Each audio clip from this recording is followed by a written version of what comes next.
गांव के बाहर कई मजूर एक खेत की मेड़ बांध रहे थे। नंगे बदन पसीने में तर कछनी कसे हुए सबके सब फावड़े से मिट्टी खोदकर मेड़ पर रखते जाते थे। पानी से मिट्टी नर्म हो गई थी। गोबर ने अपनी कानी आंख मटकाकर कहा, अब तो हाथ नहीं चलता भाई, गोल भी छूट गया होगा, चबेना कर ले।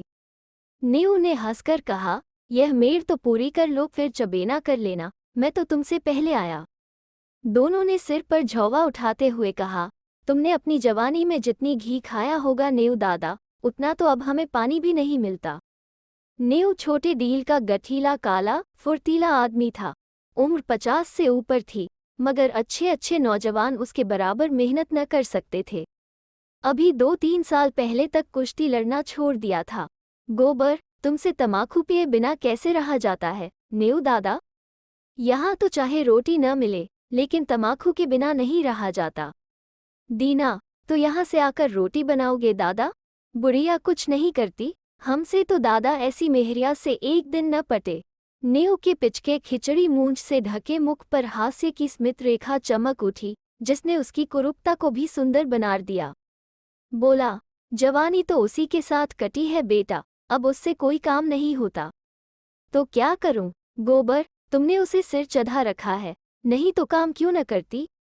मजे से खाट पर बैठी चिलम पीती रहती है और सारे गांव से लड़ा करती है।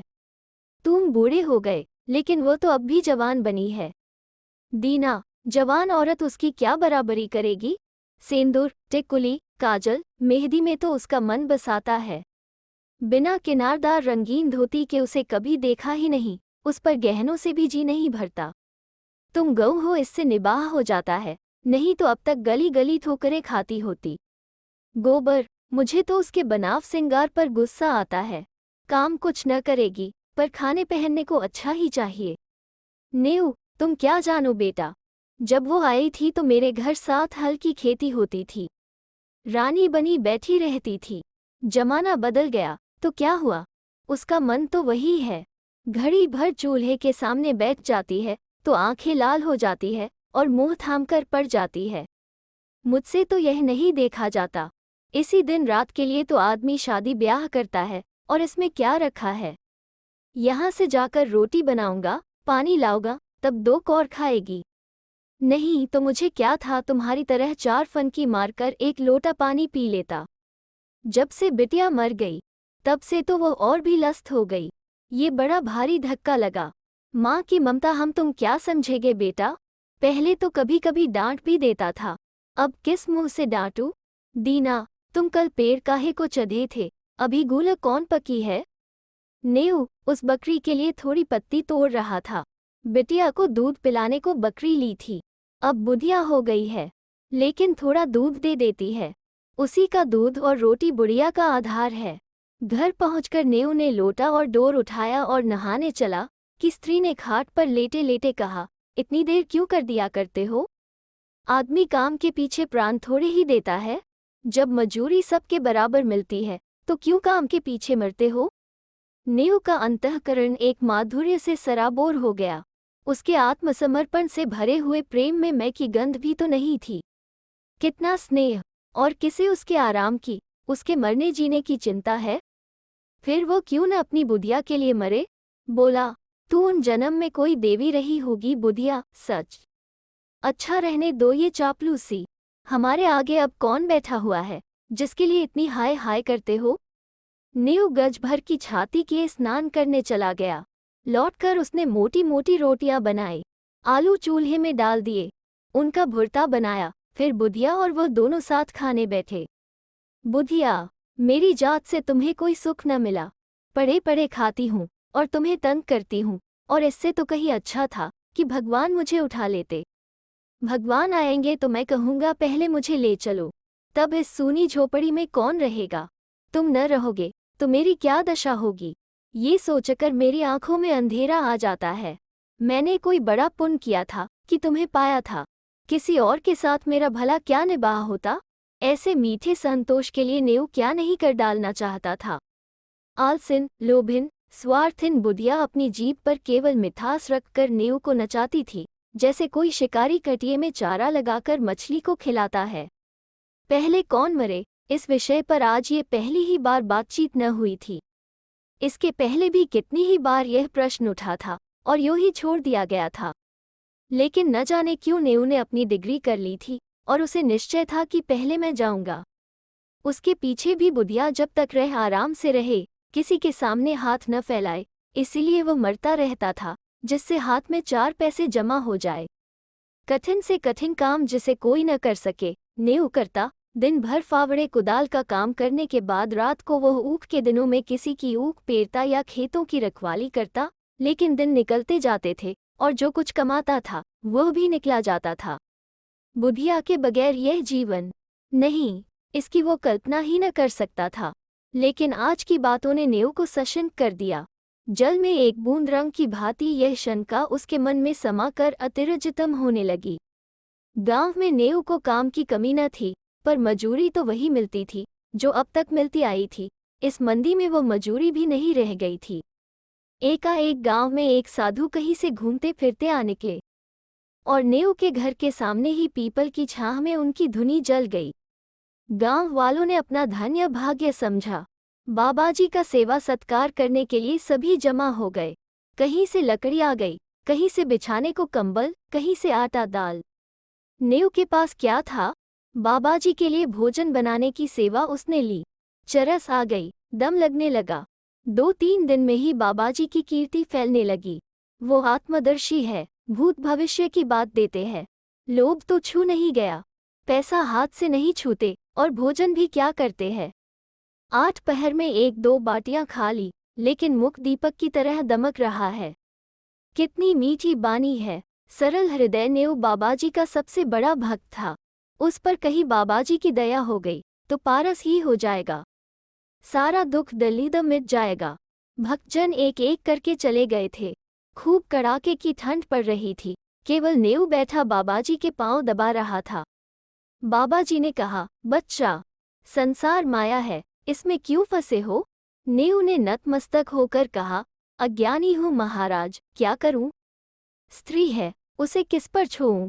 तू समझता है, तू स्त्री का पालन करता है, और कौन सहारा है उसे बाबाजी? ईश्वर कुछ नहीं है, तू ही सब कुछ है। नेऊ के मन में जैसे ज्ञान उदय हो गया। तू इतना अभिमानी हो गया है, तेरा इतना दिमाग, मजदूरी करते करते जान जाती है, और तू समझता है मैं ही बुधिया का सब कुछ हूँ। प्रभु जो संसार का पालन करते हैं, तू उनके काम में दखल देने का दावा करता है। आस्था की ध्वनि सी उठकर उसे धिक्कारने लगी, बोला, अज्ञानी हूँ महाराज।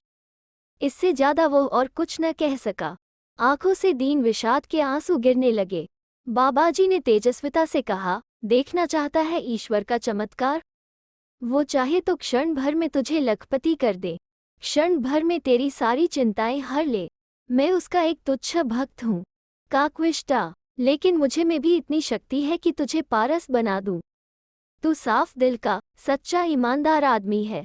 मुझे तुझ पर दया आती है। मैंने इस गांव में सबको ध्यान से देखा, किसी में शक्ति नहीं, विश्वास नहीं। तुझ में मैंने भक्त का हृदय पाया। तेरे पास कुछ चांदी है? नेऊ को जान पड़ रहा था कि सामने स्वर्ग का द्वार है। 10-5 रुपये हो गए महाराज। कुछ चांदी के टूटे फूटे गहने नहीं है? घरवाली के पास कुछ गहने हैं। कल रात को जितनी चांदी मिल सके यहाँ ला, और ईश्वर की प्रभुता देख। तेरे सामने मैं चांदी की हांडी में रखकर इसी धुनी में रख दूंगा। प्रातःकाल आकर हांडी निकला लेना, मगर इतना याद रखना कि उन अशरफियों को अगर शराब पीने में, जुआ खेलने में या किसी दूसरे बुरे काम में खर्च किया तो कोड़ी हो जाएगा। अब जा सो रहे। हाँ, इतना और सुन ले, इसकी चर्चा किसी से मत करना, घर वालों से भी नहीं। नेऊ घर चला तो ऐसा प्रसन्न था मानो ईश्वर का हाथ उसके सिर पर है। रात भर उसे नींद नहीं आई। सवेरे उसने कई आदमियों से 2-2, 4-4 रुपये उधार लेकर 50 रुपये जोड़े। लोग उसका विश्वास करते थे, कभी किसी का पैसा भी न दबाता था। वादे का पक्का, नीयत का साफ। रुपये मिलने में दिक्कत न हुई। 25 रुपये उसके पास थे। बुधिया से गहने कैसे ले? चाल चली, तेरे गहने बहुत मैले हो गए हैं, खटाई से साफ कर ले। रात भर खटाई में रहने से नए हो जाएंगे। बुधिया चकमे में आ गई। हांडी में खटाई डालकर गहने भिगो दिए, और जब रात को वो सो गई तो नेऊ ने रुपये भी उसी हांडी में डाला दिए और बाबाजी के पास पहुंचा। बाबाजी ने कुछ मंत्र पढ़ा, हांडी को धूनी की राख में रखा और नेऊ को आशीर्वाद देकर विदा किया। रात भर करवटें बदलने के बाद नेऊ मोह अंधेरे बाबा के दर्शन करने गया, मगर बाबाजी का वहां पता न था। अधीर होकर उसने धूनी की जलती हुई राख टटोली। हांडी गायब थी। छाती धक धक करने लगी। बदहवास होकर बाबा को खोजने लगा। हाट की तरफ गया, तालाब की ओर पहुंचा। 10 मिनट, 20 मिनट, आधा घंटा, बाबा का कहीं निशान नहीं। भक्त आने लगे। बाबा कहाँ गए? कंबल भी नहीं, बर्तन भी नहीं। भक्त ने कहा, रमते साधुओं का क्या ठिकाना, आज यहाँ कल वहाँ, एक जगह रहे तो साधु कैसे? लोगों से हेलमेल हो जाए, बंधन में पड़ जाए। सिद्ध थे, लोभ तो छू नहीं गया था। नेऊ कहाँ है? उस पर बड़ी दया करते थे, उससे कह गए होगे। नेऊ की तलाश होने लगी, कहीं पता नहीं। इतने में बुधिया नेऊ को पुकारती हुई घर में से निकली। फिर कोलाहल मच गया। बुधिया रोती थी और नेऊ को गालियां देती थी। नेऊ खेतों की मेड़ों से बेतहाशा भागता चला जाता था, मानो उस पापी संसार से निकल जाएगा। एक आदमी ने कहा, नेऊ ने कल मुझसे 5 रुपये लिए थे, आज सांझ को देने को कहा था। दूसरा, हमसे भी 2 रुपये आज ही के वादे पर लिए थे। बुढ़िया रोई, दाई जार मेरे सारे गहने ले गया। 25 रुपये रखे थे, वो भी उठा ले गया। लोग समझ गए बाबा कोई धूर्त था, नेऊ को झांसा दे गया। ऐसे ऐसे ठग पड़े हैं संसार में। नेऊ के बारे में किसी को ऐसा संदेह नहीं थी। बेचारा सीधा आदमी आ गया पट्टी में, मारे लाज के कहीं छिपा बैठा होगा। 3 महीने गुजर गए। झांसी जिले में धसान नदी के किनारे एक छोटा सा गांव है, काशीपुर। नदी के किनारे एक पहाड़ी टीला है, उसी पर कई दिन से एक साधु ने अपना आसन जमाया है। नाटे कद का आदमी है, काले तवे का सा रंग, देह गठी हुई। यह नेऊ है जो साधु वेश में दुनिया को धोखा दे रहा है। वही सरल निष्कपट नेऊ है जिसने कभी पराये माल की ओर आंख नहीं उठाई, जो पसीने की रोटी खाकर मग्न था। घर की, गांव की और बुढ़िया की याद एक क्षण भी उसे नहीं भूलती। इस जीवन में फिर कोई दिन आएगा कि वह अपने घर पहुंचेगा और फिर उस संसार में हंसता खेलता अपनी छोटी छोटी चिंताओं और छोटी छोटी आशाओं के बीच आनंद से रहेगा। वो जीवन कितना सुखमय था। जितने थे सब अपने थे, सभी आदर करते थे, सहानुभूति रखते थे। दिन भर की मजूरी, थोड़ा सा अनाज या थोड़े से पैसे लेकर घर आता था तो बुढ़िया कितने मीठे स्नेह से उसका स्वागत करती थी। वो सारी मेहनत, सारी थकावट जैसे उसे मिठास में सनकर और मीठी हो जाती थी। हाय वे दिन फिर कब आएंगे? न जाने बुढ़िया कैसे रहती होगी। कौन उसे पान की तरह फेरेगा? कौन उसे पकाकर खिलाएगा? घर में पैसा भी तो नहीं छोड़ा, गहने तक खो दिए। तब उसे क्रोध आता कि उस बाबा को पा जाए तो कच्चा ही खा जाए। हाय लोभ, लोभ। उनके अनन्य भक्तों में एक सुंदरी युवती भी थी जिसके पति ने उसे त्याग दिया था। उसका बाप फौजी पेंशनर था। एक पढ़े लिखे आदमी से लड़की का विवाह किया, लेकिन लड़का माँ के कहने में था और युवती की अपनी सास से न पटती। वो चाहती थी शौहर के साथ सास से अलग रहे। शौहर अपनी माँ से अलग होने पर न राजी हुआ। वो रुठकर मैके चली आई। तब से 3 साल हो गए थे और ससुराल से एक बार भी बुलावा न आया, न पतिदेव ही आए। युवती किसी तरह पति को अपने वश में कर लेना चाहती थी। महात्माओं के लिए किसी का दिल फेर देना ऐसा क्या मुश्किल है। हाँ, उनकी दया चाहिए। एक दिन उसने एकांत में बाबाजी से अपनी विपत्ति कह सुनाई। नेऊ को जिस शिकार की टोह थी वो आज मिलता हुआ जान पड़ा। गंभीर भाव से बोला, बेटी मैं न सिद्ध हूँ, न महात्मा, न मैं संसार के झमेलों में पड़ता हूँ, पर तेरी श्रद्धा और धर्म देखकर तुझ पर दया आती है। भगवान ने चाहा तो तेरा मनोरथ पूरा हो जाएगा। आप समर्थ है और मुझे आपके ऊपर विश्वास है। भगवान की जो इच्छा होगी वही होगा। इस अभागिनी के भगवान आप ही हो। नेऊ ने मानो धर्म संकट में पड़कर कहा, लेकिन बेटी, उस काम में बड़ा अनुष्ठान करना पड़ेगा और अनुष्ठान में सैकड़ों हजारों का खर्च है। उस पर भी तेरा काज सिद्ध होगा या नहीं, यह मैं नहीं कह सकता। हाँ, मुझसे जो कुछ हो सकेगा वो मैं कर दूंगा, पर सब कुछ भगवान के हाथ में है। मैं माया को हाथ से नहीं छूता, लेकिन तेरा दुख नहीं देखा जाता। उसी रात को युवती ने अपने सोने के गहनों की पोटली लाकर बाबाजी के चरणों पर रख दी। बाबाजी ने कांपते हुए हाथों से पेटारी खोली और चंद्रमा के उज्जवल प्रकाश में आभूषणों को देखा। उनकी आंखें झपक गईं। ये सारी माया उनकी है। वो उनके सामने हाथ बांधे खड़ी कह रही है, मुझे अंगीकार कीजिए, कुछ भी तो करना नहीं है, केवल पेटारी लेकर अपने सिरहाने रख लेना है और युवती को आशीर्वाद देकर विदा कर देना है। प्रातःकाल वो आएगी, उस वक्त वो उतना दूर होगे जहां उनकी टांगे ले जाएगी। ऐसा आशातीत सौभाग्य। जब वो रुपये से भरी थैलियां लिए गांव में पहुंचेंगे और बुधिया के सामने रख देंगे, ओह, इससे बड़े आनंद की तो वो कल्पना भी नहीं कर सकते। लेकिन न जाने क्यों इतना जरा सा काम भी उससे नहीं हो सकता था। वो पोटरी को उठाकर अपने सिरहाने कंबल के नीचे दबाकर नहीं रख सकता है। कुछ नहीं, पर उसके लिए असूझ है, असाध्य है। वो उस पेटारी की ओर हाथ भी नहीं बढ़ा सकता है। इतना कहने में कौन सी दुनिया उल्टी जाती है कि बेटी इसे उठाकर इस कंबल के नीचे रख दे। जबान कर तो न जाएगी, मगर अब उसे मालूम होता कि जबान पर भी उसका काबू नहीं है। आंखों के इशारे से भी यह काम हो सकता है, लेकिन इस समय आंखें भी बगावत कर रही है। मन का राजा इतने मंत्रियों और सामंतों के होते हुए भी अशक्त है, निरीह है। लाख रुपये की थैली सामने रखी हो, नंगी तलवार हाथ में हो, गाय मजबूत रस्सी के सामने बंधी हो, क्या उस गाय की गर्दन पर उसके हाथ उठेंगे? कभी नहीं। कोई उसकी गर्दन भले ही काट ले, वो गऊ की हत्या नहीं कर सकता। वो पपित्यागता उसे उसी गऊ की तरह लग रही थी। जिस अवसर को वो 3 महीने खोज रहा है, उसे पाकर आज उसकी आत्मा कांप रही है।